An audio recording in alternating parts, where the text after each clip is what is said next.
അദ്ദേഹം മസ്ജിദിൽ ഇങ്ങനെ ഒറ്റയ്ക്കിരിക്കുമ്പോൾ അദ്ദേഹം ഇങ്ങനെ ചൊല്ലുമായിരുന്നു, യാ ശഫീഅൽ വറാ സലാമുൻ അലൈക് അൻത ബദറുദ്ദുജാ സലാമുൻ അലൈക്.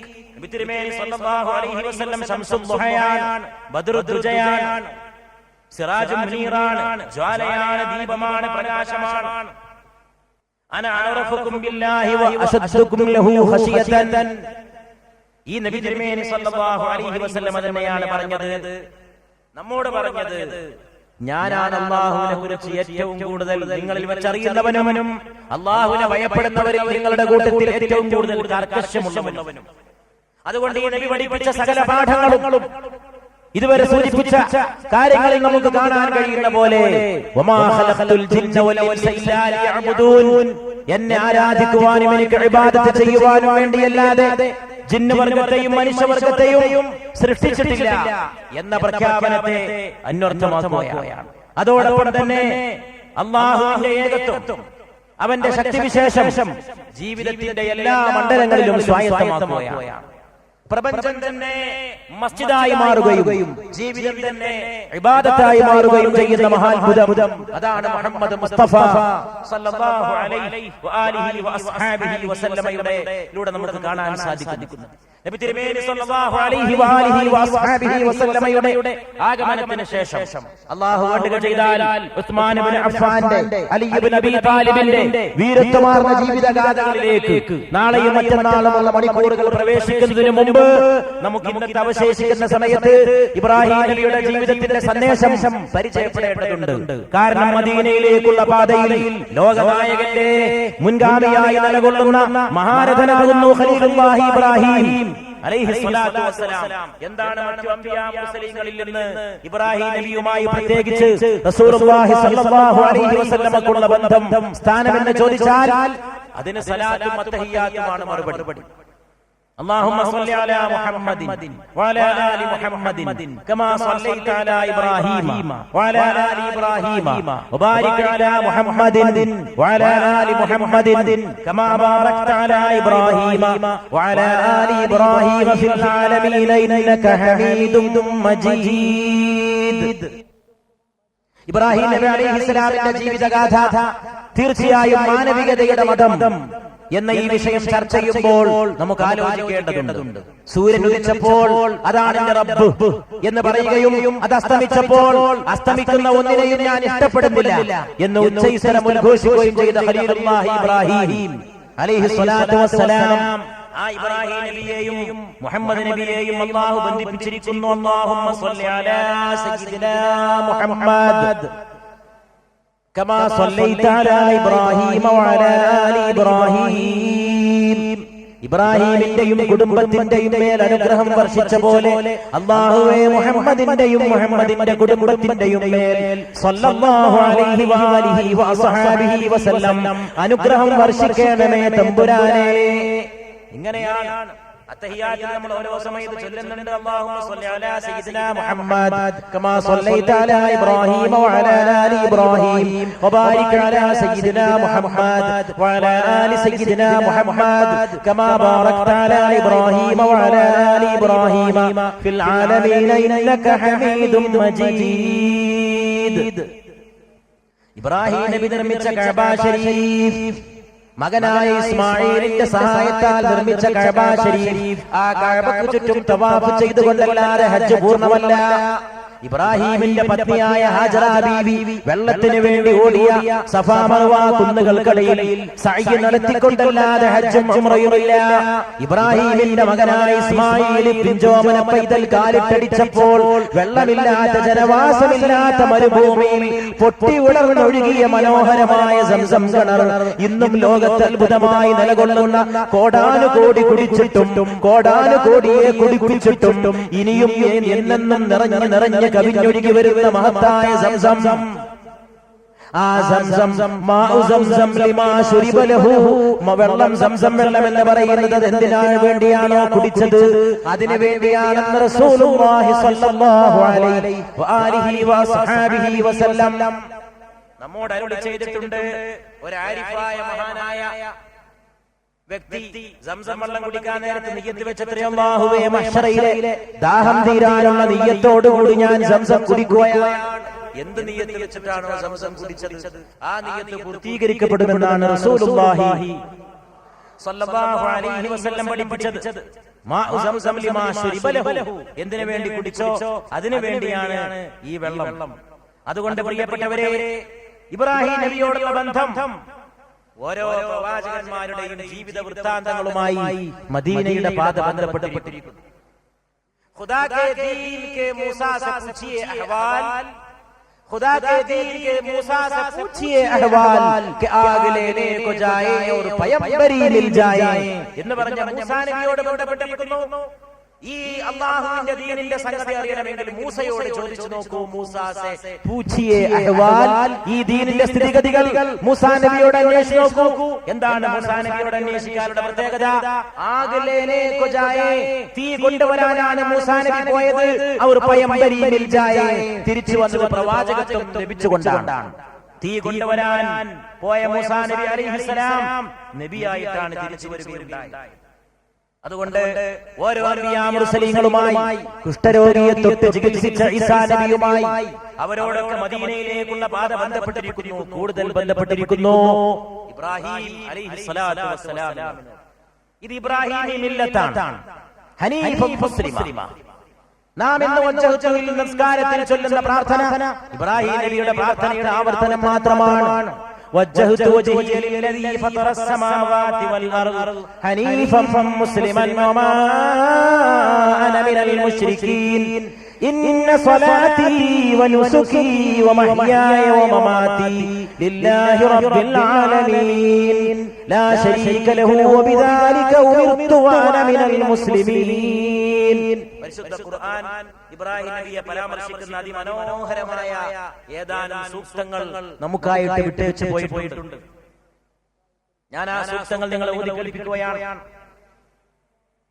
أعوذ بالله من الشيطان الرجيم بسم الله الرحمن الرحيم وإذ قال إبراهيم لأبيه آزر أتتخذ أصناما آلهة إني أراك وقومك في ضلال مبين وإذ قال إبراهيم لأبيه آزر أتتخذ أصناما آلهة إني أراك وقومك في ضلال مبين وكذلك نري إبراهيم ملكوت السماوات والأرض وليكون من الموقنين فلما جن عليه الليل رأى كوكبا قال هذا ربي.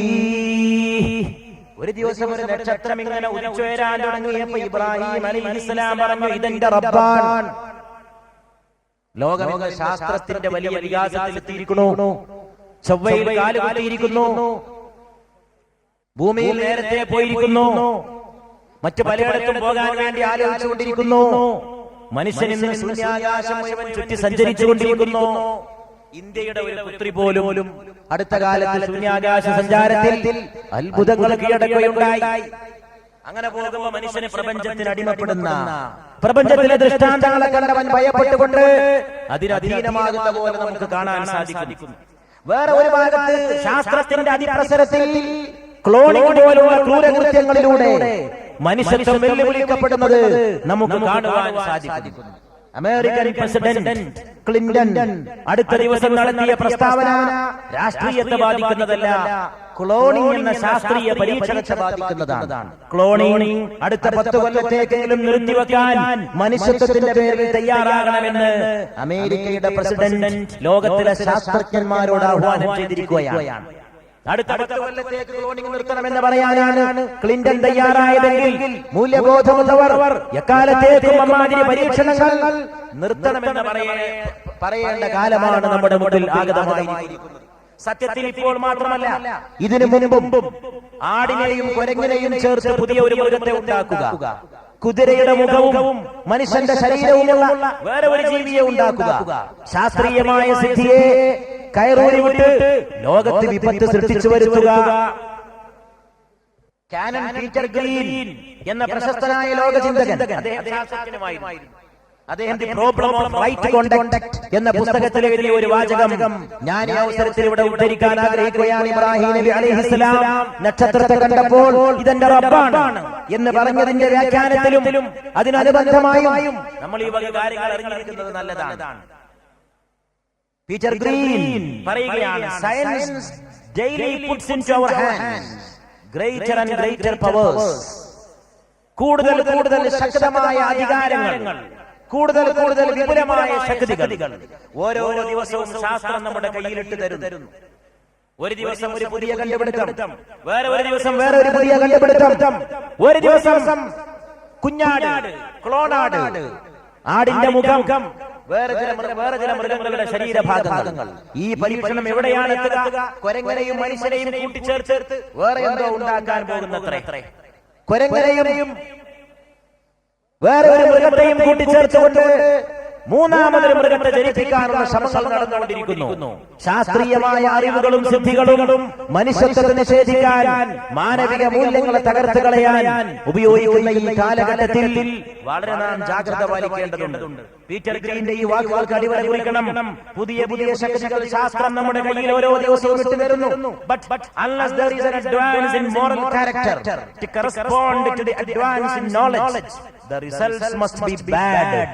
ശാസ്ത്രീയമായ പുരോഗതിക്കൊപ്പം നിൽക്കാവുന്ന ധാർമ്മികമായ ശക്തി മനുഷ്യന്റെ കൈവശമില്ലാതെ പോവുകയാണെങ്കിൽ ഈ കണ്ടുപിടുത്തങ്ങളുടെ ഫലങ്ങൾ വളരെ വിപൽക്കരമായിരിക്കും എന്നാണ് മഹാനായ പീറ്റർ ഗ്രീൻ മനുഷ്യ സമുദായത്തിന്റെ മുമ്പാകെ, ചിന്തിക്കുന്ന ആളുകൾക്ക് മുമ്പാകെ പറയുകയുണ്ടായത്. അമേരിക്കയുടെ പ്രസിഡന്റ് ക്ലിന്റൺ 10 കൊല്ലത്തേക്ക് ക്ലോണിംഗ് നിർത്തിവെക്കേണ്ടതിനെ കുറിച്ച് ആഹ്വാനം ചെയ്യേണ്ട ഒരു കാലാവസ്ഥ സമാഗതമായിട്ടുണ്ടെങ്കിൽ ഈ വക സംഗതികളെ ലോകത്ത് ചിന്തിക്കുന്ന ആളുകൾ നേരത്തെ തന്നെ മുൻകൂട്ടി കണ്ടതാണെന്ന് നാം മനസ്സിലാക്കേണ്ടതുണ്ട്.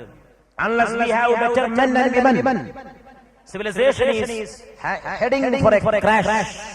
നല്ല ആണുങ്ങളെയും പെണ്ണുങ്ങളെയും സൃഷ്ടിക്കാൻ നമുക്ക് സാധിച്ചില്ലെങ്കിൽ, നല്ല മനുഷ്യരെ പടച്ചുണ്ടാക്കാൻ കഴിഞ്ഞില്ലെങ്കിൽ മനുഷ്യ സംസ്കാരം തകർച്ചയിലേക്ക് കൂപ്പുകുത്തും എന്നാണ് മഹാനായ പീറ്റർ ഗ്രീൻ ഈ വാക്കുകളുടെ അവസാനമായിട്ട് പറഞ്ഞു വെച്ചിട്ടുള്ളത്.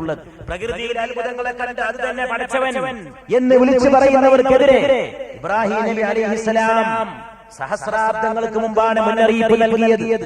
നക്ഷത്രം ഇങ്ങനെ ഉദിച്ചു പൊങ്ങിയപ്പോൾ ഖലീലുല്ലാഹി ഇബ്രാഹിം അലൈഹിസ്സലാത്തു വസ്സലാം വിളിച്ചു പറഞ്ഞത്രേ, ഹാദാ റബ്ബി, ഈ നക്ഷത്രമുണ്ടല്ലോ, ഉദിച്ചുയരുന്ന താരകമേ, അത് തന്നെയാണ് എന്റെ റബ്ബ്. ഖുർആൻ നമുക്ക് പരിചയപ്പെടുത്തുകയാണ്, ഫലമ്മാ അഫല, അതാണല്ലോ ബുദ്ധിമുട്ട്. നക്ഷത്രം അങ്ങ് അസ്തമിച്ചപ്പോഴോ നക്ഷത്രത്തിന് എപ്പോഴും നിൽക്കാൻ കഴിയില്ലല്ലോ. രാവ് മാറുമല്ലോ, പകല് വരുമല്ലോ, പിന്നെയും രാവ് വിരുന്ന് വരുമല്ലോ. സൂര്യന്മാരും ചന്ദ്രന്മാരും നക്ഷത്രങ്ങളും ഒന്നേ പിറകെ മറ്റൊന്നായി മറഞ്ഞു പോകുന്ന ഒരവസ്ഥ ലോകത്ത് പ്രപഞ്ചത്തിൽ കണ്ണുള്ളവർക്ക് കാണാൻ സാധിക്കുമല്ലോ. അവസാനം ഇത് മുഴുവൻ നശിച്ച് നാമാവശേഷമാവുകയും ചെയ്യുന്നത് കാണാൻ സാധിക്കുമല്ലോ. ഇബ്രാഹിം നബി അലൈഹിസ്സലാം നക്ഷത്രത്തെ കണ്ട് ഇതാണ് റബ്ബെന്ന് പറഞ്ഞപ്പോൾ ഫലമ്മാ അഫല ഖാല ലാ ഉഹിബ്ബുൽ ആഫിലീൻ. നക്ഷത്രം അങ്ങ് അസ്തമിച്ചപ്പോ ത്യാഗിയായ വിപ്ലവകാരിയായ ഇബ്രാഹിം നക്ഷത്രത്തെ നോക്കിക്കൊണ്ട് പറഞ്ഞത്രേ, ലാ ഉഹിബ്ബുൽ ആഫിലീൻ, അസ്തമിക്കുന്നവരെ ഒന്നും എനിക്കിഷ്ടമല്ല കേട്ടോ. എന്നെന്നും ഉദിച്ചു നിൽക്കുന്നവനുണ്ടെന്ന് ഞാനൊന്ന് നോക്കട്ടെ, അസ്തമയമില്ലാത്ത തമ്പുരാനുണ്ടോ എന്ന് ഞാനൊന്ന് അന്വേഷിക്കട്ടെ എന്ന് ഖലീലുല്ലാഹി ഇബ്രാഹിം അലൈഹിസ്സലാത്തു വസ്സലാം നിന്നെ മാലിക്കെന്ന് വിളിച്ചോട്ടെ തമ്പുരാനെ, റബ്ബേ നിന്നെ ഞാൻ ഉടമസ്ഥൻ എന്ന് വിളിച്ചോട്ടെ, നിന്നെ ഞാൻ ഖലീലുല്ലാഹി ഇബ്രാഹിമിന്റെ പൂന്തോട്ടം എന്ന് വിളിച്ചോട്ടെ റബ്ബേ. നീ എന്ന പൂന്തോട്ടത്തെ പരിചയപ്പെടുത്താൻ വന്ന അമ്പിയാക്കളിൽ ഉന്നതനല്ലയോ ഖലീലുല്ലാഹി ഇബ്രാഹിം അലൈഹിസ്സലാത്തു വസ്സലാം. പടച്ച തമ്പുരാനെ കുറിച്ച് പറയാൻ വന്നവരിൽ ഖലീലുല്ലാഹി ഇബ്രാഹിം നബി അലൈഹിസ്സലാം ഉന്നത സ്ഥാനീയനായിട്ട് നിലകൊള്ളുകയാണ്. യദാ റബ്ബിനെ ഇബ്രാഹിം കി തലാശ് മേ സനം കദ ജഹാൻ ലാ ഇലാഹ ഇല്ലല്ലാഹ്. ഈ കാലഘട്ടം അതിന്റെ ഇബ്രാഹിമിനെ അന്വേഷിക്കുകയാണ്. അല്ലാമ ഇഖ്ബാൽ റഹിമഹുല്ലാഹ് ഈ കാലഘട്ടം അതിന്റെ ഇബ്രാഹിമിനെ അന്വേഷിക്കുകയാണ്. ഓരോ കാലഘട്ടത്തിനും ഒരു ഇബ്രാഹിം വേണം. ഈ കാലഘട്ടത്തിലും വേണം ഒരു ഇബ്രാഹിം. ആ ഇബ്രാഹിമിനെ ഈ കാലഘട്ടം തേടുകയാണ്. എന്താണ് ഇബ്രാഹിം നബി ലോകത്ത് വരുത്തിയ ഏറ്റവും വലിയ വിപ്ലവം? ഡീഹ്യൂമനൈസിംഗിൽ നിന്ന് ഹ്യൂമനൈസിംഗിലേക്ക്, മാനവവൽക്കരണത്തിന് വിരുദ്ധമായ അവസ്ഥയിൽ നിന്ന് മാനവവൽക്കരണത്തിന്റെ അവസ്ഥയിലേക്ക് മനുഷ്യ സമുദായത്തെ നയിക്കുകയായിരുന്നു ഹസ്രത്ത് സയ്യിദുനാ ഇബ്രാഹിം അലൈഹി സ്വലാത്തു വസ്സലാം. നക്ഷത്രത്തെ കണ്ടപ്പോൾ ഇതിന്റെ റബ്ബ് എന്ന് പറഞ്ഞ ഇബ്രാഹിം നബി അലൈഹിസ്സലാം ഫലമ്മാ റഅൽ ഖമറ ബാസിഗൻ ഖാല ഹാദാ റബ്ബി. ഇബ്രാഹിം നബി വിടുന്നില്ല. അതിനുശേഷം ചന്ദ്രൻ ഉദിച്ചപ്പോഴോ ഇബ്രാഹിം നബി അലൈഹിസ്സലാം പറഞ്ഞു, ഇതാണ് എന്റെ റബ്ബ്, ഇതാണ് എന്റെ റബ്ബ്. ഫലമ്മാ അഫല ഖാല ലഇൻ ലം യഹ്ദിനി റബ്ബി ലഅകൂനന്ന മിനൽ ഖൗമി ളാല്ലീൻ. ചന്ദ്രനും അസ്തമിച്ചപ്പോഴാണ് ഇബ്രാഹിം നബി അലൈഹിസ്സലാം പറഞ്ഞത്, എന്റെ റബ്ബ് എനിക്ക് വഴി കാണിച്ചില്ലെങ്കിൽ എനിക്ക് മാർഗദർശനം സിദ്ധിക്കില്ല. ഇതെന്താ, ഇത് എല്ലാം അസ്തമിച്ചു പോവുകയാണോ? നക്ഷത്രം അസ്തമിച്ചു പോയി, ഈ ചന്ദ്രനും അസ്തമിച്ചു പോയി. രണ്ടും കഴിഞ്ഞ ശേഷം മൂന്നാമത്തെ ആൾ ഉദിച്ചു. ഫലമ്മാ റഅ അശംസ ബാസിഗതൻ ഖാല ഹാദാ റബ്ബി ഹാദാ അക്ബർ. അതിനുശേഷം സൂര്യൻ ഉദിച്ചു വന്നപ്പോൾ ഇബ്രാഹിം നബി പറഞ്ഞു, ഇതാണ് എന്റെ റബ്ബ്. കൂടെ ഇബ്രാഹിം അലൈഹിസ്സലാം ഒന്നും കൂടി പറഞ്ഞു, ഹാദാ അക്ബർ, ഇത് മോശമല്ല, ഇത് കുറച്ച് വലിയ സാധനമാണ്. ഇബ്രാഹിം നബി അലൈഹിസ്സലാം പറഞ്ഞത് വലിയ സാധനമാണ്, സൂര്യൻ കുറച്ച് വലുതാണ്. ഇബ്രാഹിം നബി അലൈഹിസ്സലാം പറഞ്ഞു, ഫലമ്മാ അഫലത്, നക്ഷത്രം അസ്തമിച്ചതിന്റെ പിറകെ ചന്ദ്രനും അസ്തമിച്ചതിന്റെ പിറകെ ഈ സൂര്യനും പോയി അസ്തമിച്ചപ്പോഴോ ഖാല യാ ഖൗമി ഇന്നി ബരീഉം മിമ്മാ തുശ്രികൂൻ. ജനങ്ങളെ, നിങ്ങൾ അല്ലാഹുവുമായി പങ്കുചേർക്കുന്നതിൽ നിന്നെല്ലാം ഞാൻ അകലെയാണ്, ഞാൻ അതിൽ നിന്ന് മുക്തനാണെന്ന് സൂര്യനും തന്റെ റബ്ബല്ലെന്ന് പറഞ്ഞുകൊണ്ട് ഇബ്രാഹിം അലൈഹിസ്സലാത്തു വസ്സലാം പറഞ്ഞു. അതിനുശേഷം ഇബ്രാഹിം നബി പ്രഖ്യാപിച്ചതായിട്ട് ഖുർആൻ വിളംബരം ചെയ്യുകയാണ്, ഇന്നി വജ്ജഹ്തു വജ്ഹിയ ലില്ലദീ ഫതറസ് സമാവാതി വൽ അർള ഹനീഫൻ മുസ്ലിമൻ വമാ അന മിനൽ മുശ്രികീൻ.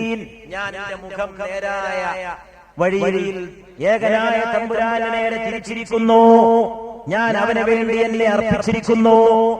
അസ്ലമ, ഇബ്രാഹിം നബിയോട് അല്ലാഹു പറഞ്ഞു, അസ്ലിം, നീ സമർപ്പിച്ചു കൊള്ളുക. ഖാല അസ്ലംതു, ഇബ്രാഹിം മറുപടി പറഞ്ഞു, ഞാൻ സമർപ്പിച്ചിരിക്കുന്നു. അലൈഹി സ്വലാത്തു വസ്സലാം. ഇബ്രാഹിം നബിയുടെ ഈ ശാസ്ത്രം, ഇബ്രാഹിം നബിയുടെ ഈ വിജ്ഞാനം, ആ വിജ്ഞാനത്തിൽ നിന്ന് ആധുനിക ലോകത്തിന് ഒരുപാട് പഠിക്കാനും പകർത്താനുമുണ്ട്. ഇബ്രാഹിം നബി സൈറ്റിന് പകരം ഇൻസൈറ്റിനെയാണ് ലോകത്തിന് പരിചയപ്പെടുത്തിയത്. സൈറ്റ് അത് പുറംകണ്ണുകൊണ്ടുള്ള കാഴ്ചയാണ്, ഇൻസൈറ്റ് അത് ആന്തരികമായ ദർശനമാണ്. ഹസ്രത്ത് ഖലീലുല്ലാഹി ഇബ്രാഹിം അലൈഹിസ്സലാത്തു വസ്സലാം 20-ാം നൂറ്റാണ്ടിന്റെ മുമ്പിൽ പുറംകണ്ണുകൊണ്ടുള്ള ദർശനത്തെ ത്യജിച്ചുകൊണ്ട് ആന്തരികമായ ദർശനത്തിന്റെ വഴി തേടാൻ ആധുനിക മനുഷ്യനെ ആഹ്വാനം ചെയ്യുന്നു. നിനക്ക് സൈറ്റ് ഗുണം ചെയ്യില്ല, നിനക്ക് ഇൻസൈറ്റ് മാത്രമേ ഗുണം ചെയ്യൂ. നീ കണ്ടുകൊണ്ടിരിക്കുന്നതല്ല, നീ ഉള്ളുകൊണ്ട് കാണേണ്ടതെന്തോ അതാണ് നിന്നെ നയിക്കേണ്ടത്, അതാണ് നിന്നെ സത്യസന്ധമായ മാർഗത്തിലേക്ക് എത്തിക്കേണ്ടത്. അതിനുവേണ്ടി പ്രവാചകന്മാരുടെ വെളിപാടിന്റെ പിന്നാലെ പോകണമെന്ന് ഹസ്രത്ത് ഖലീലുല്ലാഹി ഇബ്രാഹിം അലൈഹിസ്സലാത്തു വസ്സലാം നമ്മോട് ആഹ്വാനം ചെയ്യുകയാണ്. മാത്രമല്ല, ഇബ്രാഹിം നബി അലൈഹിസ്സലാം ആധുനികമെന്നും പൗരാണികമെന്നുമുള്ള വിഭജനങ്ങളെ തകർത്തെറിയാൻ നമ്മോട് ആവശ്യപ്പെടുന്നു. ഇബ്രാഹിം നബി അലൈഹിസ്സലാം ആന്തരികമായ വിജ്ഞാനത്തിലൂടെ പ്രപഞ്ചത്തെ കണ്ടെത്തുന്നതിൽ ഭൗതിക വിജ്ഞാനം, പാരത്രിക വിജ്ഞാനം, പൗരാണിക വിജ്ഞാനം, ആധുനിക വിജ്ഞാനം, ഈ അതിർവരമ്പുകളെ തകർത്തെറിയുന്നതാകുന്നു ഇബ്രാഹിമി ദർശനം, ഇബ്രാഹിമി വെളിപാട്. പഴയകാലം, പുതിയ കാലം, സമാനായേ കാലം ഒന്നാണ്, ഹയാത്തിയേ ജീവിതം ഒന്നാണ്, കായിനാത്ത് ബിയേ പ്രപഞ്ചം ഒന്നാണ്. ദലീലകൻ മിസരി ഖസ്സേജ് ഖസ്സേജ് ജദീദ് ഖദീദ്, പഴയതും പുതിയതും എന്നുമുള്ള വിഭജനങ്ങൾ സങ്കുചിതമായ വീക്ഷണത്തിന്റെ ഫലമായിട്ട് സംഭവിക്കുന്നതാണ്. സങ്കുചിതമായ വീക്ഷണമല്ല, വിശാലമായ വീക്ഷണത്തിലൂടെയാണ് കാര്യങ്ങളെ കാണാൻ ഒരുങ്ങേണ്ടത്. ഈ കാണുന്ന പ്രപഞ്ചത്തിലൂടെ കരയുടെ മൗനത്തിലും കടലിന്റെ ഗാനത്തിലും ഉദിച്ചുയരുന്ന നക്ഷത്രത്തിലും അസ്തമിക്കുന്ന നക്ഷത്രത്തിലും ജ്വലിക്കുന്ന സൂര്യനിലും കുളിരൂറുന്ന നിലാവ് നമുക്ക് തലോടാൻ പ്രദാനം ചെയ്യുന്ന ചന്ദ്രനിലുമെല്ലാം ഏകനായ തമ്പുരാന്റെ സൃഷ്ടി വൈഭവത്തിന്റെ കലാപ്രകടനങ്ങളാണ് കാണുവാൻ സാധിക്കുന്നത്. ഒരു മഹാനായ കവി പറയുന്നുണ്ട്, ഒരു അണു എടുത്ത് നീ മുറിച്ചു നോക്കൂ, ഒരണു എടുത്ത് നീ പളർത്തി നോക്കൂ, അതിൽ പോലും നിനക്ക് സൂര്യന്റെ ചോര കാണാൻ സാധിക്കും. സൂര്യന്റെ രക്തം ഒരണു പളർത്തി നോക്കിയാൽ അതിൽ പോലും കാണാൻ സാധിക്കും. അങ്ങനെ ഈ പ്രപഞ്ചം ഒന്നാണ്. ഉദിച്ചുയരുന്ന വലിയ സൂര്യൻ പോലും ഈ ഭൂമിയിലെ ഒരു ചെറിയ അണുവിനെ രക്തം പ്രദാനം ചെയ്തിട്ടുണ്ട്. ഈ വിശ്വാസത്തിൽ ഊരി നിൽക്കാൻ കഴിഞ്ഞത് കൊണ്ടാണ് ഇബ്രാഹിം നബി അലൈഹിസ്സലാം എല്ലാ പരീക്ഷണങ്ങളിലും വിജയിച്ചത്. അങ്ങനെ വിജയിച്ചത് കൊണ്ടാണ് അല്ലാഹുമ്മ സ്വല്ലി അലാ മുഹമ്മദിൻ കമാ സ്വല്ലൈത അലാ ഇബ്രാഹിം വഅലാ ആലി ഇബ്രാഹിം വബാരിക് അലാ മുഹമ്മദിൻ വഅലാ ആലി മുഹമ്മദിൻ കമാ ബാറക്ത അലാ ഇബ്രാഹിം വഅലാ ആലി ഇബ്രാഹിം ഫിൽ ആലമീന ഇന്നക ഹമീദും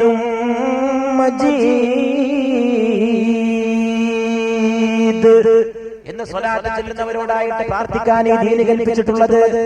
ഇബ്രാഹിം നബി അലൈഹി ഇസ്ലാമിന്റെ ജീവിത മാതൃക അതാണ്. പരീക്ഷണങ്ങൾ അഗ്നികുണ്ഡത്തിലേക്ക് എറിയപ്പെട്ടു. അഗ്നികുണ്ഡത്തിലേക്ക് എറിയപ്പെട്ടപ്പോ ഇബ്രാഹിം നബി അലൈഹിസ്സലാം പുഞ്ചിരിച്ചുകൊണ്ട് കടന്നു വന്നു. ഇബ്രാഹിം നബി അലൈഹിസ്സലാം പദാർത്ഥമല്ലേ തീയിൽ കരിയൂ. ഇബ്രാഹിം നബി അലൈഹിസ്സലാമിനെ സംബന്ധിച്ചിടത്തോളം മാറ്റർ എന്ന പദാർത്ഥം തന്നെ ഇല്ലാതാവുകയും സ്പിരിറ്റ് എന്ന ആത്മാവിലേക്ക് ഇബ്രാഹിമി അസ്തിത്വം കടന്നു പോവുകയും ചെയ്തിട്ടുണ്ടായിരുന്നുവെന്ന് ദാർശനികമായി ഇബ്രാഹിമിന്റെ പ്രതിഭാസത്തെ വിലയിരുത്തിയ മഹാപണ്ഡിതന്മാർ നമുക്ക് പറഞ്ഞു തരുന്നു. അതുകൊണ്ട് ഇബ്രാഹിമിനെ വെറും അഗ്നികുണ്ഡത്തിലൂടെ പുഞ്ചിരിച്ചു വരുന്ന പ്രവാചകനായിട്ട് മാത്രമല്ല, ലോകത്തെ വലിയൊരു തത്വവും സത്യവും പഠിപ്പിക്കുന്ന എതിർപ്പുകളെ, പ്രതിസന്ധികളെ, പ്രയാസങ്ങളെ അതിന്റെ അഗ്നികുണ്ഡത്തിൽ നിന്ന് പുഞ്ചിരി തൂകിയിട്ട് പുഷ്പജോദ്യാനത്തിലൂടെ സുഗന്ധമാസ്വദിച്ചുകൊണ്ട്, മന്ദമാരുതന്റെ സുഗന്ധമാസ്വദിച്ചുകൊണ്ട് കടന്നൊഴുകി വരുന്ന മനോഹരമായ ഉദ്യാനപാലകന്റെ വരവ് പോലെ ജീവിതത്തിന്റെ ആന്തരികമായ ദർശനത്തിൽ പുറം കണ്ടുകൊണ്ടുള്ള കാഴ്ചകളെ മുഴുവൻ തകർത്തെറിയാൻ ഹസ്രത്ത് ഖലീലുല്ലാഹി ഇബ്രാഹിം അലൈഹിസ്സലാത്തു വസ്സലാം നമ്മെ നിരന്തരം പ്രേരിപ്പിക്കുകയാണ്. അങ്ങനെയാണ് അഗ്നികുണ്ഡത്തിലൂടെ പുഞ്ചിരിച്ചിട്ട് കടന്നു വരാൻ സാധിച്ചത്. അപ്രകാരം തന്നെയാണ് ഇബ്രാഹിം നബി അലൈഹിസ്സലാം അഗ്നികുണ്ഡത്തിലേക്ക് കടന്നു പോകുന്ന അതേ അഗ്നികുണ്ഡത്തിൽ നിന്ന് പുഞ്ചിരിച്ചു വരുന്ന അതേ ഊക്ക്, അതേ ശക്തി. അപ്രകാരം തന്നെയാണ് ഭാര്യയെ ഒറ്റക്ക് മരുഭൂമിയിലാക്കിയിട്ട് വെടിഞ്ഞു പോരാൻ ഇബ്രാഹിം നബി അലൈഹിസ്സലാമിന് സാധിച്ചത്. ഹാജറ ബീവി ചോദിച്ചു, ഞങ്ങളെ ആരെ ഏൽപ്പിച്ചുകൊണ്ടാണ് കടന്നു പോകുന്നത്? ഞങ്ങളെ ആരെ ഏൽപ്പിച്ചുകൊണ്ടാണ് കടന്നു പോകുന്നത്? ആരായിരിക്കുന്നത്? ഇബ്രാഹിം നബി അലൈഹിസ്സലാം മറുപടി പറഞ്ഞു, അല്ലാഹനെ ഏൽപ്പിച്ചുകൊണ്ടാണ്. ഇന്ന് മക്കത്തും മദീനത്തും ഈത്തപ്പഴം മുതൽ ലോകത്തുള്ള സകല പഴങ്ങളും അവിടെ വരുന്നുണ്ട്. കാരണം ഇബ്രാഹിം നബിയുടെ ഒരു ദുആ ഖുർആൻ പരിചയപ്പെടുത്തുന്നുണ്ട്. അല്ലാഹുവേ, ഈ ഭൂമിയെ ഫലഭൂയിഷ്ഠമാക്കണേ, ഈ ഭൂമിയിലേക്ക് സകല പഴങ്ങളും എത്തിച്ചു നൽകണേ. ഇബ്രാഹിം നബിയുടെ ദുആക്കുള്ള മറുപടി ഇന്ന് ഹജ്ജിന് പോകുമ്പോൾ കാണാൻ സാധിക്കും. അവിടെ ഇല്ലാത്ത ഫ്രൂട്ടില്ല, അവിടെ ലഭ്യമല്ലാത്ത ഒരു മനോഹരമായിട്ടുള്ള ഭക്ഷണ സാധനവും നമുക്ക് കാണാൻ സാധിക്കില്ല. പക്ഷേ ഹാജറ ബീവിയെ, ഇസ്മായിൽ നബിയെ അവിടെ കൈവടിഞ്ഞു പോരുമ്പോ വിജനമായ മരുഭൂമി, കുടിവെള്ളം പോലുമില്ല. ഒരു നോട്ടം നോക്കേണ്ട താമസം. ഹജ്ജാജിന്റെ മനസ്സ് മാറി. ഹജ്ജാജ് വിറകൊണ്ടു. ഹജ്ജാജ് തളർന്നുപോയി. ഹജ്ജാജ് പറഞ്ഞു, അബൂ സഈദ് നിങ്ങൾ വന്നിരുന്നാലും ഫുളൈൽ ഇബ്നു ഇയാദിനെ അബൂ സഈദ് എന്ന് വിളിച്ചുകൊണ്ട് ക്ഷണിച്ചു വരുത്തി, കൂടെ ഇരുത്തി ഭക്ഷണം കഴിപ്പിച്ചുകൊണ്ടാണ് ഹജ്ജാജ് പറഞ്ഞയച്ചത്. പോകുന്ന വഴിക്ക് ആരോ ചോദിച്ചു ഫുളൈൽ ഇബ്നു ഇയാദിനോട്, നിങ്ങളെ കൊല്ലാനല്ല ആസൂത്രണം ചെയ്തു വെച്ചിരുന്നു ഹജ്ജാജ്, പക്ഷെ നിങ്ങളെ കണ്ടപ്പോ അബൂ സഈദ് കൂടെ വന്നാലും എന്നാണ് വിളിച്ചു പറഞ്ഞത്. എന്താണ് നിങ്ങളപ്പോൾ ചൊല്ലിക്കൊണ്ടിരുന്നത്? എന്താണ് ഹജ്ജാജിന്റെ മനസ്സിൽ മാറ്റമുണ്ടാക്കാൻ നിങ്ങളെപ്പോൾ വിളിച്ചു പറഞ്ഞത്? നിങ്ങളെ മനസ്സുകൊണ്ട് വിളിച്ചു പറഞ്ഞത്? മറുപടി പറഞ്ഞു, ഞാൻ അല്ലാഹുവിനെ ഓർക്കുകയായിരുന്നു, അവനെ പ്രകീർത്തിക്കുകയായിരുന്നു. ഏകനായ തമ്പുരാനെ പ്രകീർത്തിക്കുന്നവന് ഈ ലോകത്തൊന്നും ഭയപ്പെടാനില്ല. ഏകനായ തമ്പുരാനെല്ലാം അർപ്പിച്ചവന് ഈ ലോകത്ത് ഒരു സംഗതിയെ കുറിച്ചും ആശങ്കപ്പെടാനില്ല എന്ന് ഫുളൈൽ ഇബ്നു ഇയാദ് മറുപടി പറഞ്ഞു. ഏകനായ ദൈവം, മാനവികതയുടെ മൂല്യങ്ങളെ അവൻ നമുക്ക് നൽകിയിരിക്കുന്നു. മനുഷ്യരെ ഒന്നായിട്ട് കാണാൻ പഠിപ്പിച്ചിരിക്കുന്നു. മനുഷ്യ സൗഹാർദ്ദം പഠിപ്പിച്ചിരിക്കുന്നു. മനുഷ്യ മഹത്വം പഠിപ്പിച്ചിരിക്കുന്നു. മനുഷ്യ സ്നേഹം പഠിപ്പിച്ചിരിക്കുന്നു. ഈ മദീനയുടെ നായകന്റെ കുടുംബ പരമ്പരയിൽ പിറന്ന ഡൽഹിയിലെ ഒരു ആത്മീയ തേജസ്വി ഹസ്രത്ത് നിസാമുദ്ദീൻ ഔലിയ. ആ നിസാമുദ്ദീൻ ഔലിയ പല ദിവസങ്ങളിലും ഒന്നും കഴിക്കാതെ നോമ്പെടുക്കാറാണ് ഉണ്ടായിരുന്നത്. മിക്ക ദിവസങ്ങളിലും നിസാമുദ്ദീൻ ഔലിയക്ക് ഉപവാസമായിരുന്നു. വീട്ടിലുള്ളത് മുഴുവൻ ഭക്ഷണമായിട്ട് ആളുകൾക്ക് ദാനം ചെയ്യും. എല്ലാം വിളമ്പിക്കൊടുക്കും. ഹിന്ദു എന്ന വ്യത്യാസമില്ല, മുസൽമാൻ എന്ന വ്യത്യാസമില്ല. നിസാമുദ്ദീൻ ഔലിയയുടെ സവിധത്തിങ്കൽ ഹിന്ദുക്കളും മുസ്ലിമീങ്ങളും ക്രിസ്ത്യാനികളും സിഖുകാരും ഭേദചിന്ത കൂടാതെ കടന്നവരുമായിരുന്നു. ഹസ്രത്ത് നിസാമുദ്ദീൻ ഒരു ദിവസം ഉറങ്ങാൻ കിടക്കുമ്പോൾ അടുക്കളയിൽ നിന്നൊരു ചെറിയ ശബ്ദം കേട്ടു. മാനവികത പഠിപ്പിച്ച പ്രവാചകന്റെ അനുയായികൾ ആ ദർശനത്തിലേക്ക് യഥാർത്ഥത്തിൽ ആണ്ടുപോയവർ ലോകത്തിന് നൽകിയ നന്മകൾ എത്ര വലുതായിരുന്നു. നിസാമുദ്ദീൻ ഔലിയ ഈ ഒച്ചപ്പാട് കേട്ടപ്പോൾ തന്റെ ഭൃത്യനായ ഇക്ബാൽ എന്നായിരുന്നു സേവകന്റെ പേര്. ആ വേലക്കാരനെ വിളിച്ചുകൊണ്ട് ചോദിച്ചു, ഇക്ബാൽ, ഇനിയും അടുക്കളയിൽ വല്ലതും ബാക്കിയുണ്ടോ ലങ്കർഖാനയിൽ? ഇക്ബാൽ ആളുകൾക്ക് എല്ലാവർക്കും തീറ്റ കൊടുത്തു, ഇത്തിരി ഭക്ഷണം മാത്രം ബാക്കിയുണ്ട്. ഉടൻ തന്നെ ആ ഭക്ഷണവും എടുത്ത് ഡൽഹിയുടെ തെരുവോരങ്ങളിലൂടെ നടന്നുപോയ നിസാമുദ്ദീൻ ഔലിയ തെരുവിന്റെ വക്കത്തെവിടെയോ കടന്നുറങ്ങിയ ഒരു യാചകനെയും അദ്ദേഹത്തിന്റെ ഭാര്യയെയും വിളിച്ചുണർത്തി അവരെ കൊണ്ട് ഭക്ഷണം കഴിപ്പിച്ചു. ദിവസങ്ങളോളം ഭക്ഷണം കഴിക്കാതിരുന്ന നിസാമുദ്ദീൻ ഔലിയയോട് ശിഷ്യന്മാർ ചോദിച്ചു, എന്തെങ്കിലും കഴിക്കണ്ടേ? എന്തെങ്കിലും ആഹാരം കഴിക്കാതിരുന്നാൽ എങ്ങനെയാണ് അങ്ങേക്ക് ആരോഗ്യം നിലനിർത്താൻ സാധിക്കുക? ഹസ്രത്ത് നിസാമുദ്ദീൻ ഔലിയ അവരുടെ കൈ പിടിച്ചുകൊണ്ട് വീട്ടിന്റെ തട്ടിന്മേൽ കയറി. വീട്ടിന്റെ തട്ടിന്മേൽ കയറിക്കൊണ്ട് നഗരത്തിലെ ഓരോ തെരുവിലെയും ചൂണ്ടിക്കൊണ്ട് നിസാമുദ്ദീൻ ഔലിയ ചോദിച്ചു, മഹത്തായ ഭാരത മഹാരാജ്യത്തിന്റെ തലസ്ഥാന നഗരിയിലെ ഓരോ തെരുവിലേക്കും വിരൽ ചൂണ്ടിക്കൊണ്ട് ചോദിച്ചു, കണ്ടോ ആ റോട്ടിൽ, ഈ റോട്ടിൽ, ആ തെരുവിൽ, ഈ തെരുവിൽ എത്ര പേർ പട്ടിണി കിടക്കുന്നു, എത്ര പേർ യാചിക്കുന്നു, എത്ര പേർ ഭക്ഷണമില്ലാതെ അന്തിയുറങ്ങുന്നു, എത്ര പേർക്ക് കുടിവെള്ളമില്ല, എങ്ങനെ എനിക്ക് ഭക്ഷണം കഴിച്ച് കടന്നുറങ്ങാൻ സാധിക്കുമെന്ന് ചോദിച്ച ഹസ്രത്ത് മെഹബൂബ് സുബ്ഹാനി നിസാമുദ്ദീൻ ഔലിയ. എന്താണ് പ്രിയപ്പെട്ടവരെ മാനവികത? മതവിശ്വാസം മാനവികതയുമായി എവിടെ വെച്ചാണ് അകന്നത്? എവിടെ വെച്ചാണ് വർഗീയത മതത്തിന്റെ മുദ്രയായി മാറിയത്? എന്ന് മുതലാണ് റോഡ് കൊടുക്കുന്ന മതമുണ്ടായത്? എന്ന് മുതലാണ് ഹർത്താൽ നടത്തുന്ന, ബന്ദ് സംഘടിപ്പിക്കുന്ന, കല്ലെറിയുന്ന, രോഷം കൊള്ളുന്ന മതമുണ്ടായത്? അതുകൊണ്ട് ഭാരത മഹാരാജ്യത്തിലെ സകല മതസ്ഥരും ഒറ്റക്കെട്ടായി നിന്ന് മഹാത്മാഗാന്ധി കി ജയ്, മൗലാന മുഹമ്മദ് അലി കി ജയ് എന്ന മുദ്രാവാക്യം ഒന്നിച്ചേറ്റുപിടിച്ച ഭാരത മക്കൾ മതസൗഹാർദ്ദം ഊട്ടിയുറപ്പിക്കുമെന്നും സമാധാനത്തെ മുറുകെ പിടിക്കുമെന്നും മാനവിക മൂല്യങ്ങളെ ഉൾക്കൊള്ളുമെന്നും പ്രഖ്യാപിക്കാൻ സമയം വൈകിയിരിക്കുന്നു. മതത്തിൽ മാത്രം പോരാ, രാഷ്ട്രീയത്തിൽ, കലയിൽ, സാഹിത്യത്തിൽ എവിടെയും മാനവികതയെ ഉയർത്തിപ്പിടിക്കേണ്ടതുണ്ട്. ആരാണ് മാതാവ്, ആരാണ് പിതാവ്, ആരാണ് അയൽവാസി, ആരാണ് ബന്ധു, ഇതൊന്നും കുട്ടികളെ പഠിപ്പിക്കാതെ വെറും ഹൈഡ്രജൻ എന്താണ്, വെറും നൈട്രജൻ എന്താണ്, വെറും ക്ലോറിൻ എന്താണ്, സോഡിയം ക്ലോറൈഡ് എന്താണ്, സൾഫ്യൂരിക് ആസിഡ് എന്താണ്, ക്ലോറോഫിൽ എന്താണ്, ഒരു വൃത്തത്തിൽ എങ്ങനെയാണ് 360 ഡിഗ്രി ഉണ്ടാകുന്നത്, പോത്തിന്റെ കൊമ്പ് എങ്ങനെയാ വളഞ്ഞതെന്ന് പഠിപ്പിക്കുന്ന സുവോളജി, വൃത്തത്തിന്റെ 360 ഡിഗ്രി പഠിപ്പിക്കുന്ന geometry, a plus b all square is equal to a square plus b square plus 2ab എന്ന സിദ്ധാന്തം കൊണ്ട് എങ്ങനെ വൻ തത്വങ്ങളെ ജയിച്ചടക്കാമെന്ന് പഠിപ്പിക്കുന്ന അൽജിബ്ര, ഒന്നും കൂട്ടിയാൽ എങ്ങനെ ഉണ്ടാകുമെന്ന് പഠിപ്പിക്കുന്ന അരിത്മാറ്റിക്സ്, തെങ്ങിന്റെ പച്ച നിറമുള്ള ഹരിതകമാകുന്ന ക്ലോറോഫിൽ വെച്ച് എങ്ങനെയാണ് തെങ്ങ് അതിന്റെ ഭക്ഷണം പാകം ചെയ്യുന്നതെന്ന് പഠിപ്പിക്കുന്ന സസ്യശാസ്ത്രം, ബോട്ടാണി, പിന്നെ ഭാഷകൾ എല്ലാം കോരിക്കൊടുക്കുമ്പോഴും മനുഷ്യന് ആവശ്യമുള്ള പലതിനെയും നമ്മുടെ വിദ്യാഭ്യാസ സമ്പ്രദായം അവഗണിച്ചു കളഞ്ഞിരിക്കുന്നു. മനുഷ്യത്വം. അതുകൊണ്ട് ഈ വേദി മതവിഭാഗ ചിന്തകൾക്ക് അതീതമായി മാനവിക മൂല്യങ്ങളെ പാഠ്യവിഷയമാക്കാൻ മതേതര ഗവൺമെന്റ് സംവിധാനം ചെയ്യണമെന്ന് ആവശ്യപ്പെടുകയാണ്. കുട്ടികളെ നന്മ പഠിപ്പിക്കുക, ആരാണ് അയൽവാസി എന്ന് പഠിപ്പിക്കുക, നിന്നെ പോലെ നിന്റെ അയൽക്കാരനെയും സ്നേഹിക്കുക എന്ന് പഠിപ്പിച്ച ബൈബിളിന്റെ തത്വം ഇവിടെയുണ്ട്. ജീസസിന്റെ ഈസാ നബി അലൈഹി സ്വലാത്തു വസ്സലാമിന്റെ പ്രബോധനങ്ങളുണ്ട്.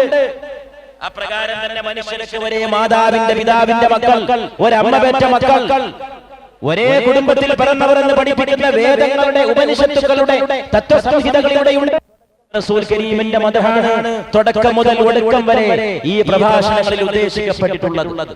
മദീനയിലേക്കുള്ള പാത എന്ന പ്രഭാഷണത്തിലും അതിനു മുമ്പ് സിദ്ദീഖും ഫാറൂഖും വർത്തമാനകാല ദർപ്പണത്തിൽ എന്ന പ്രഭാഷണത്തിലും പുണ്യ റസൂൽ കരീം സല്ലല്ലാഹു അലൈഹി വആലിഹി വഅസ്ഹാബിഹി വസല്ലമയുടെയും ഒന്നാം രണ്ടാം ഖലീഫമാരുടെയും ജീവിതഗാഥകൾ നാം വിഷയമാക്കിയിട്ടുണ്ട്. മൂന്നാം നാലാം ഖലീഫമാരുടെ സയ്യിദുനാ ഉസ്മാൻ ഇബ്നു അഫ്ഫാൻ റളിയല്ലാഹു അൻഹുവിന്റെയും സയ്യിദുനാ അലി ഇബ്നു അബീ താലിബ് റളിയല്ലാഹു അൻഹുവിന്റെയും ജീവിത സന്ദേശങ്ങളും ജീവിതഗാഥകളുമാണ് നാളെയും മറ്റന്നാളുമായി ഇൻഷാ അല്ലാഹ് നാം പരാമർശിക്കാൻ ഉദ്ദേശിക്കുന്നത്. മാതാപിതാക്കൾ, മരണപ്പെട്ട ബന്ധുജനങ്ങൾ, വിഷമഘട്ടങ്ങൾ, പ്രയാസങ്ങൾ എത്ര അല്ലാഹു ആ ദുആകളൊക്കെ ഖബൂൽ ചെയ്യട്ടെ. അല്ലാഹു നമ്മുടെ മാതാപിതാക്കൾക്ക് മഗ്ഫിറത്തും റഹ്മത്തും പ്രദാനം ചെയ്യട്ടെ. ചില സഹോദരങ്ങൾ പ്രത്യേകമായി മാതാപിതാക്കളുടെ, പ്രത്യേകിച്ച് മാതാവിന്റെ അല്ലെങ്കിൽ പ്രത്യേകിച്ച് പിതാവിന്റെ പരലോക ഗുണം ഉദ്ദേശിച്ചുകൊണ്ട് ഈ സദസ്സിൽ പങ്കെടുക്കുകയും ഈ വിഷയത്തോട് സഹകരിക്കുകയും ചെയ്തിട്ടുണ്ട്. അല്ലാഹു ആ മാതാപിതാക്കളുടെ ഖബറുകളെ വെളിച്ചം കൊണ്ട് ഈ രാത്രി തന്നെ നിറക്കുമാറാകട്ടെ. പുണ്യ റസൂലിന്റെ സ്വലാത്ത് മുഴങ്ങുന്ന ഈ സദസ്സിൽ വെച്ച് നാം ചൊല്ലുന്ന ഈ പ്രാർത്ഥന അല്ലാഹു ഖബൂൽ ചെയ്യുമാറാകട്ടെ. പ്രിയപ്പെട്ടവരെ, അതോടൊപ്പം നമ്മെ എല്ലാവിധ വിഷമസ്ഥിതികളിൽ നിന്നും രോഗങ്ങളിൽ നിന്നും അല്ലാഹു കാത്തുരക്ഷിക്കുമാറാകട്ടെ. അവൻ നമുക്ക് വിജയവും മോക്ഷവും ശക്തിയും പ്രദാനം ചെയ്യട്ടെ. പുണ്യ റസൂൽ കരീം സല്ലല്ലാഹു അലൈഹി വആലിഹി വസഹബിഹി വസല്ലമ ഈ മദീനയിലേക്കുള്ള പാതയിൽ എന്ത് വിഷയം കൈകാര്യം ചെയ്താലും അതിന്റെ തുടക്കം മുതൽ ഒടുക്കം വരെ അതിന്റെ നട്ടെല്ല് പോലെ, വിഷയത്തിന്റെ നട്ടെല്ല് പോലെ അവിടുത്തെ വ്യക്തിത്വം ഇതിനോടൊപ്പം ഉണ്ടാകണമെന്നും അവിടുത്തെ ഹുബ്ബുണ്ടാകണമെന്നും അവിടുത്തെ സ്വലാത്ത് ഉണ്ടാകണമെന്നും നാം ആഗ്രഹിക്കുന്നു. അതുകൊണ്ടാണ് ഞാൻ ഇന്നത്തെ ഈ ദിവസത്തിലെ ഈ ചർച്ചയുടെ അവസാനത്തിൽ റസൂൽ കരീം സല്ലല്ലാഹു അലൈഹി വആലിഹി വസഹബിഹി വസല്ലമയുടെ ജീവിതത്തിലെ ഒരു സംഭവം ഓർക്കുന്നത്. നാം ഇവിടെ പറയുകയുണ്ടായി, റസൂലുള്ളാഹി സ്വല്ലല്ലാഹു അലൈഹി വസല്ലം അവിടത്തേക്ക് സലാം ചൊല്ലിക്കൊണ്ടാണ് നമ്മൾ തുടങ്ങിയത്. നാളെയും മറ്റന്നാളും അതേ സലാം നമുക്ക് ആവർത്തിക്കേണ്ടതുണ്ട്. സലാം ഉസ് ഫർ കെ ജിസ്നെ ഗാലിയാം ഖാകർ ദുആएं ദേ, സലാം ഉസ് ഫർ കെ ജിസ്കെ ഘർ में न चांदी थी न सोना था. വീട്ടിൽ ലാളിത്യത്തോടുകൂടി ജീവിച്ചിരുന്നപ്പോഴും ഉന്നതമായ സ്ഥാനങ്ങളെ പുൽകിയ മുഹമ്മദ് മുസ്തഫ സല്ലല്ലാഹു അലൈഹി വസല്ലം ബദരീങ്ങളോടൊപ്പം നമ്മെ സ്വർഗ്ഗത്തിൽ ഒരുമിച്ച് കൂട്ടുമാറാകട്ടെ. ബദരീങ്ങൾ ആരാണ്? നമ്മുടെ നായകന്മാർ. ബദരീങ്ങൾ ആരാണ്? നമ്മുടെ പ്രേരണ, നമ്മുടെ പ്രചോദനം. ബദരീങ്ങളാണ് ഈ തൗഹീദിനെ ഇവിടെ നിലനിർത്തി തന്നത്. ബദറിന്റെ രണാങ്കണത്തിൽ ഇരു കൈകളും ഉയർത്തിക്കൊണ്ട് അഷ്റഫുൽ ഖൽഖ് സല്ലല്ലാഹു അലൈഹി വസല്ലം ദുആ ചെയ്തു, അല്ലാഹുവേ ഈ കൂട്ടത്തെ തോൽപ്പിക്കല്ലേ, അല്ലാഹുവേ ഇവരെ ജയിപ്പിക്കണേ, അല്ലാഹുവേ ഇവർ തകർന്നു പോയാൽ നിന്റെ പേര് പറയാൻ ഈ ഭൂമിയിൽ ആളുകളില്ല തമ്പുരാനെ, അതുകൊണ്ട് ഇവരെ ജയിപ്പിക്കണേ തമ്പുരാനെ എന്ന് റസൂലുള്ളാഹി സ്വല്ലല്ലാഹു അലൈഹി വസല്ലമ ദുആ ചെയ്യുമ്പോൾ രണ്ട് കണ്ണിൽ നിന്നും കണ്ണുനീര് ചാലത്തൊഴുകുകയാണ്. ആ ബദറിലാണ് ഒരു സഹാബിയെ വിളിച്ചുകൊണ്ട് അല്ലാഹുവിന്റെ റസൂൽ പറഞ്ഞു, ജനക്കൂട്ടത്തിലേക്ക് അങ്ങ് കടന്നു കയറിക്കോ, നിനക്ക് സ്വർഗ്ഗം ലഭിക്കാൻ പോവുകയാണ്. ഈത്തപ്പഴ പൂക്കുന്ന കാലമാണ്. മദീനയിലും പരിസരത്തും മക്കത്തുമെല്ലാം നല്ല ചൂടുകാലത്ത് ചുടുകാറ്റടിക്കുമ്പോഴാണ് ഈത്തപ്പഴം പഴുക്കുന്നത്. ആ ഈത്തപ്പഴം പഴുക്കുന്ന സമയത്ത്, ചൂട് സമയത്ത് റമദാനിലെ 17 ബദറിന്റെ രണാങ്കണത്തിൽ വെച്ച് മുന്നോട്ടങ്ങ് പോയിക്കോ, നിനക്ക് സ്വർഗ്ഗമുണ്ടെന്ന് റസൂലുള്ളാഹി സ്വല്ലല്ലാഹു അലൈഹി വസല്ലം പറയേണ്ട താമസം ഈ സഹാബി വാഹ് വാഹ് എന്ന് 2 വട്ടം വിളിച്ചു പറഞ്ഞത്രേ. ആ സ്വർഗ്ഗത്തിന്റെ സുഗന്ധമിതാ എന്റെ അടുത്തേക്ക് വന്നുകൊണ്ടിരിക്കുന്നു.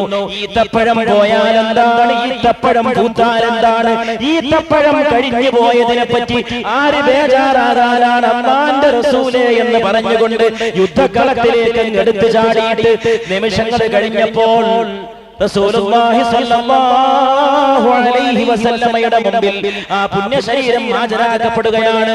ആ സഹാബിയെ റസൂലുള്ളാഹി തന്നെ ശരീരം എടുത്തുകൊണ്ട് ഖബറിലേക്ക് ഇറക്കി വെക്കുമ്പോൾ ഉമർ ഇബ്നുൽ ഖത്താബ് പറയുകയാണ്, എനിക്ക് അസൂയ തോന്നിപ്പോയി. മുഹമ്മദ് മുസ്തഫാന്റെ കൈകൊണ്ട് ഖബറിലേക്ക് ഇറങ്ങി പോകാൻ ഭാഗ്യമുണ്ടായ സഹാബിയുടെ അവസ്ഥ കണ്ടപ്പോൾ എനിക്ക് വമ്പിച്ച അത്ഭുതമായി, എനിക്ക് വല്ലാത്ത അസൂയ തോന്നിപ്പോയി. ആ സഹാബിയോട് അതാണ് ബദർ. ആ ബദർ സത്യത്തിൽ ഹംസത്തിന്റെ കൊണ്ടാട്ടമാണ്. ഹംസത്ത് റളിയല്ലാഹു അൻഹു റസൂലുള്ളാഹി സ്വല്ലല്ലാഹു അലൈഹി വസല്ലം ആക്ഷേപിക്കപ്പെട്ടുവെന്ന് കേട്ടപ്പോൾ ഹംസത്ത് റളിയല്ലാഹു അൻഹു റസൂലുള്ളാഹിന്റെ മുമ്പിൽ വന്നുകൊണ്ട് പറഞ്ഞത്രേ, അബൂജഹൽ നിങ്ങളെ എന്താ ചെയ്തത്? ഞാൻ പകരം ചോദിച്ചു കൊള്ളാം. ഞാൻ അബൂജഹലിനോട് പ്രതികാരം ചോദിക്കാൻ തയ്യാറാണ്. പക്ഷേ എളാപ്പയായ ഹംസത്ത് റളിയല്ലാഹു അൻഹു അപ്പോഴും മുഅ്മിനായി കഴിഞ്ഞിട്ടുണ്ടായിരുന്നില്ല. പുണ്യ റസൂൽ കരീം സ്വല്ലല്ലാഹു അലൈഹി വസല്ലം പിതൃവിന്റെ മുഖത്തേക്ക് നോക്കിക്കൊണ്ടങ്ങ് പറയാൻ തുടങ്ങി, നിങ്ങൾ ലോകത്ത് മുഴുവനുള്ളവരോട് പ്രതികാരം ചോദിച്ചിട്ട് എന്താണ് ബഹുമാനപ്പെട്ട പിതൃ കാര്യം? നിങ്ങൾക്ക് ഈമാനില്ലല്ലോ. നിങ്ങൾ എന്നോട് ചെയ്തതിന് പകരം ചോദിക്കാൻ 1000 അബൂജഹലുമാരോട് ഏറ്റുമുട്ടിയിട്ട് എന്ത് കാര്യം? നിങ്ങൾക്ക് ദീനിന്റെ വിശ്വാസം കിട്ടിയിട്ടില്ലല്ലോ. ബഹുമാനപ്പെട്ട ഹംസത്ത് എന്നോരെ, നിങ്ങൾ എനിക്ക് വേണ്ടി ലോകരോട് മുഴുവൻ ഏറ്റുമുട്ടാൻ പോയിട്ട് എന്ത് കാര്യം? ലോകത്തുള്ള മുഴുവൻ നിഷേധികളെ നിങ്ങൾ തകർത്തെറിഞ്ഞിട്ട് എന്ത് കാര്യം? ബഹുമാനപ്പെട്ട ഹംസത്ത്, ഒരിക്കലും നിങ്ങൾക്ക് ഈമാന്റെ സുഗന്ധം കിട്ടിയിട്ടില്ലല്ലോ.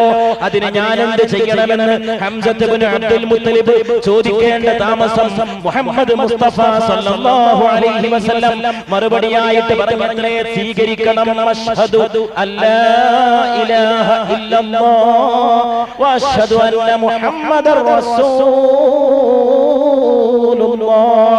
അതേറ്റ് പറഞ്ഞുകൊണ്ട് ഹംസത്ത് ദീനിന്റെ സുഗന്ധം ആസ്വദിച്ച് കടന്നു വരികയാണ്. ആ ഹംസത്താണ് ബദറിൽ വിളിച്ചു പറയുന്നത്, ആറ്റൽ നബി മഹ്മൂദർ ഹൗദീന്ന് വെള്ളം കുടിക്കുന്നോനാരെടാ. ആളെ ഹൗദുൽ കൗസറിൽ തന്നെ വെള്ളം കോരി കൊടുക്കുമ്പോ ആ വെള്ളത്തിന് വേണ്ടി പാത്രം നീട്ടുന്നവരിൽ ഒന്നാമനായവരിൽ നിൽക്കേണ്ട, മുൻനിരയിൽ നിൽക്കേണ്ട ഹംസത്ത് ഇബ്നു അബ്ദുൽ മുത്തലിബ് റളിയല്ലാഹു അൻഹു വിളിച്ചു പറയുകയാണ്, റസൂലുള്ളാഹിന്റെ വമ്പുറ്റ ഹംസ റളിയല്ലാഹു തംബിയ സുവദേ മാറടാ. അസ്വദേ മാറി നില്ല്, ശത്രുക്കളെ മാറി നില്ല്. മുഹമ്മദ് മുസ്തഫാന്റെ ഹൗദിൽ വെള്ളം കുടിക്കാൻ നിങ്ങൾക്ക് എന്ത് ധൈര്യം? ആറ്റൽ നബി മഹ്മൂദർ ഹൗദീന്ന് വെള്ളം കുടിക്കുന്നോനാരെടാ. അതാണ് റമദാൻ ഈ 17 രാവ് നൽകുന്ന സന്ദേശം. അത് ഇതുവരെ പറഞ്ഞ മാനവികതയുടെ പാഠമാണ്, ഏക ദൈവത്വത്തിന്റെ പാഠമാണ്, മദീനയുടെ നായകൻ നൽകിയ ഏറ്റവും വലിയ പാഠമാണ്.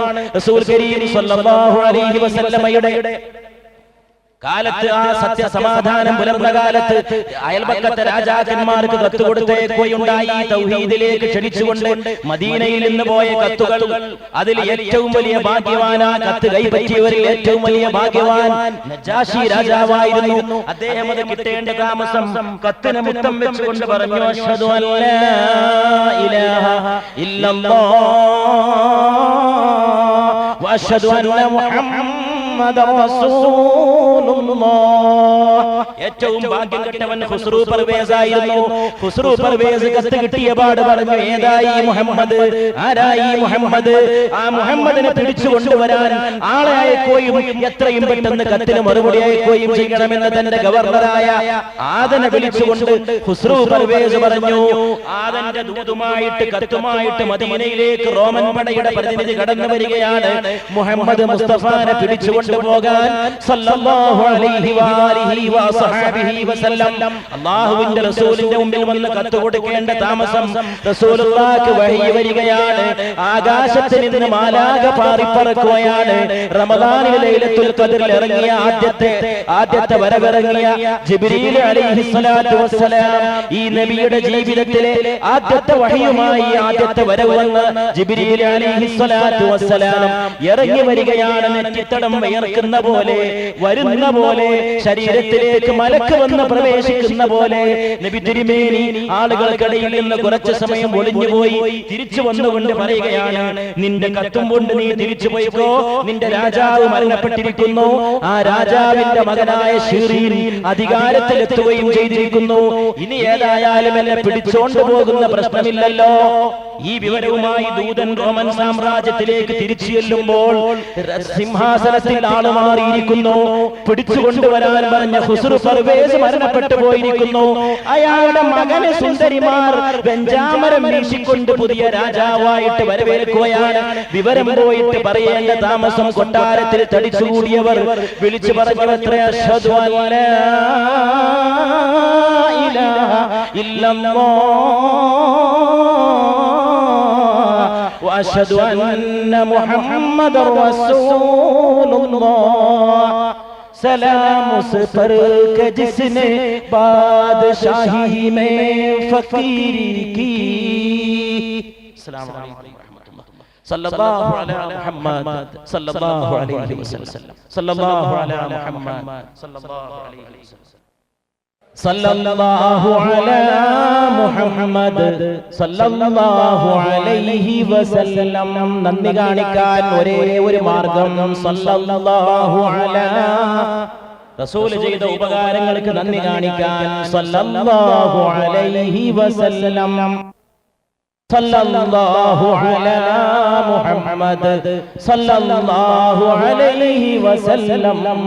സല്ലല്ലാഹു അലാ മുഹമ്മദ് സല്ലല്ലാഹു അലൈഹി വസല്ലം.